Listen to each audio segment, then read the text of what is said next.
Yan. Ito po yung start ng aming pagpasok do sa property na pinabibinta po sa atin na 5.5 hectares. So dito po yung hanggang dito lang po yung pinakakarsada niya.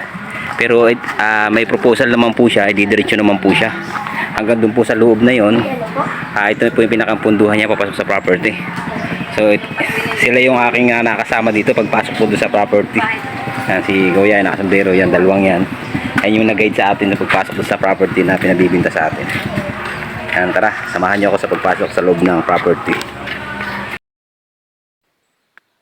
Yan, bali mga ka-farm, magandang umaga po muli.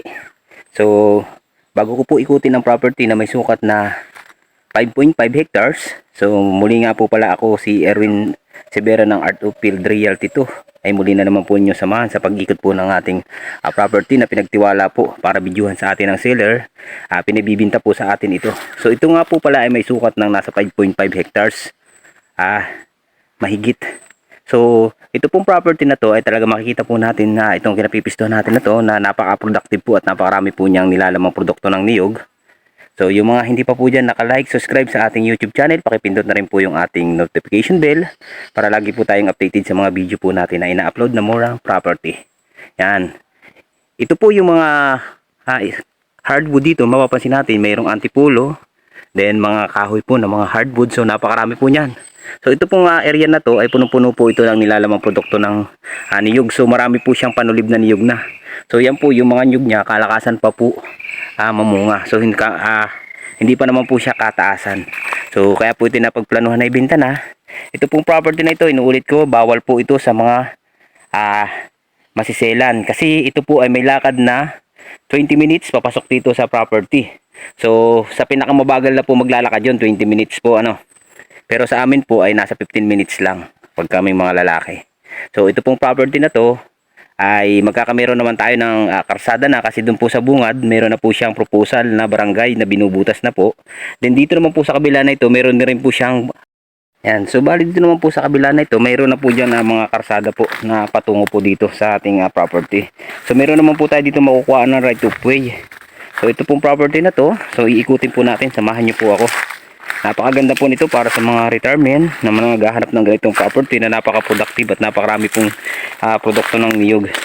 So sabi po nung nagluluka dito, nakaka 10,000 daw po sila kabuo dito dahil ang niyog nga naman po dito ay kakasampalang mamunga. Kung nyo mapapansin po talagang napakadami po na niyog dito. So napakalimit po ng iba sa may area po ng tinaniman na ito. So ang status po ng lupa niya, so flat, nag-upland, then sa may taas naman po dyan, may overlooking parts po tayo dyan na punong-puno pa rin po ng produkto ng niyog. So ito po ay binibinta lang sa atin ni seller ng 37 pesos per square meter po ano. So napakaganda po nito para sa mga naghahanap po ng investment. So mapapansin po natin napakarami po dito na produkto ng niyog at yung mga hardwood po na batinong kahoy ng mga gold lumber. So tamahan nyo po ako. Doon po sa may area na yon, talaga napakarami po niya. May upland na yan pero punong-puno pa rin naman po siya ng produkto na niyog. Din malalaki po yung mga hardwood niya. So hindi lang po pamilyar. So yung pong description ng ating details ito, ilalagay na lang po natin sa pinakang ano po ng video sa baba po ng ating screen. So iikutin ko na po yung pinakang reality po ng lupa na pinabibinta po sa atin na 5.5 hectares. Yung 5.5 hectares po na ito ay talagang masasabi po natin na napakaganda at napakarami po na produkto ng niyog. So ang title naman po nito wala magigitayang problema kasi ito po ay TCT title. So yung ito po ay nabili lang nila na property na to, nabili ng kanilang magulang. So ngayon po ay napabayaan na nila gawa ng maedad na po yung nagbili na matanda. So 70 plus na po ang edad niya. Hindi na po siya makasaka dito gawa ng hindi na po siya pinapayagan ng mga anak niya na maglukad pa dito o sumaka pa sa lupang to. So napagplanuhan na po ng mga anak na ibinta na. So makakausap po natin dito ay yung anak po saka yung magulang po nila na nagpapabinta nitong property na to, na sila na po mismo yung makakausap natin pag gusto niyo itong i-avail. So makikita naman po ninyo sa ating taas ng screen yung ating WhatsApp in Viber po. Yan, makikita po natin dyan yung pinakang ating contact, ang WhatsApp in Viber. Yan, bali pupuntahan ko po yung may area po. May area po dito ng flat na area, ng flatland. So may source naman po tayo dito ng tubig at may cellphone signal. So ikutin po natin to, no, para makita po natin yung pinakang reality po ng pagkalupa niya na talagang napaka-productive. So dito po sa area na to, makikita po natin dito na talagang napakarami po na nilalamang produkto ng niyog. So kahit po may nag-uplan, so punong-puno pa rin po siya ng produkto na niyog sa area na to.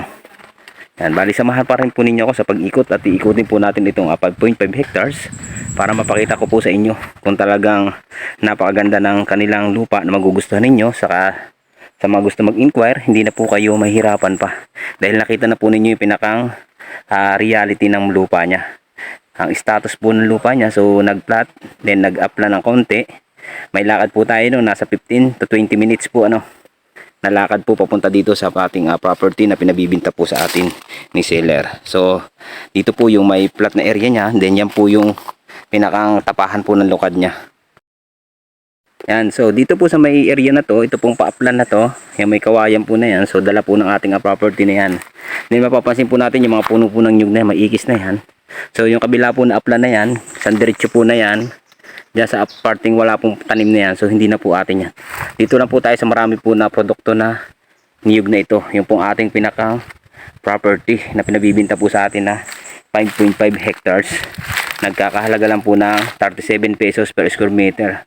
So napakamura pa po nito at napakarami po na produkto ng niyog tayo dito mapapakinabangan sa lupa na to.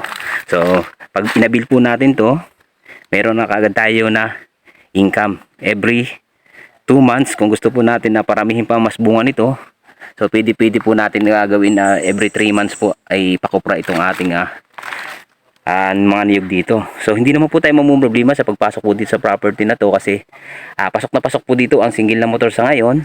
So kabilanan po meron din tayo makukuha na barangay road, so makakuha naman po tayo dito ng right of way po papasok. So napakalapit din po, wala po magiging problema tayo sa right of way kasi yung po mga seller dyan anang dadaanan natin property, nagpaalam po kami kanina, nagbanggit po kami kung magbibigay sila ng right of way. So pabor na pabor daw po sa kanila dito sa lugar nila ang magkameron ng karsada papasok kasi pumabor din daw po sa kanilang property ang pagkuha natin ng right of way. Mas maganda nga daw po at magkakameron na sila ng transportation para makapasok po dito ang kanila ring mga service na sasakyan para kung magpapaharvest po sila ng opras, so hindi na po sila magbabayad sa mga kabayo. So pero sa ngayon po ang nagbababa po ng kanilang luka dito ay so mga kabayo po ang kanilang inupahan. So nakakita po ako dito ng mga ibang fruit berry katulad ng mga lansones, santol.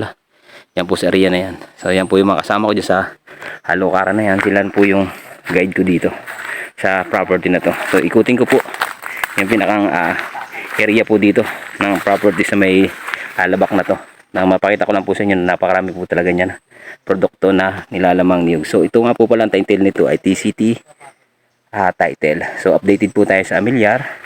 So second owner na po, hindi pa lang po nila napatransfer ang title sa pangalan po nung nakabili ito ngayon. Pero kung i-abil po ninyo to, mas maganda po at gawa ng kayo na po ang sa inyo na po mapapatransfer yung pinakang paglipat po ng title. So wala naman po magiging problema sa titulo kasi ito po ay napakalinis ng title kasi TCT title po. So pinakikita ko na po sa inyo yung pinaka-reality niya. So upland po niya sa may area na yan. So flat land dito sa area na to. So napakarami po na produkto na niyog. Kaya yung mga buyer po dyan na nag-iintay po doon sa mga vlog ko nung nakaraan, so busy pa po tayo nun. So ngayon nagsisimula na ulit tayo mag-vlog gawa ng marami na po, napupuno na tayo ng inquire ang mga seller na nagtitiwala po para mag-video ng kanilang pinabibintang property. Yan, dito po sa mga area na to, mapapansin po natin mayroong mga fruit berry. Yan pong kakao. Yan po yung pinakalukaran niya. So makikita po natin na talaga napakarami po nitong nilalamang produkto. Yan o. Niikot ko na po sa inyo screen ang ating video na makita po ninyo pinakang reality po ng pagkalupa niya na napakarami po na produkto at napakalakas po ang mamunga ng mga nyug. So kung yung mapapansin po yung iba, kala nyo walang bunga, pero sa personal po ay talagang humuhutok po siya sa bunga. So panahon po ngayon ng April, pero gintas po ang mga nyug, pero sa area po dito mapapansin po natin talaga na napakarami po niya na bunga ngayon. Yan, bali ikutin ko po So dito po ang reality naman po ng lupa na ito. So upland siya. Kung nyo papansin po, medyo paahon siya. Pero pag nalinis po natin yung area na yan, so napakaganda po. Punong-puno po talaga siya ng produkto na niyog. na sinasakupan itong property. So napakarami po nito na niyog. Sa description na lang po natin ng video natin ilalagay ang niyog dito, yung bilang po. Pati po yung mga ibang hardwood malatubig, napapansin ko na andito po mga batino, may lisak, at napaka dami po talaga na produkto ng niyog. So mayroon na po tayong income.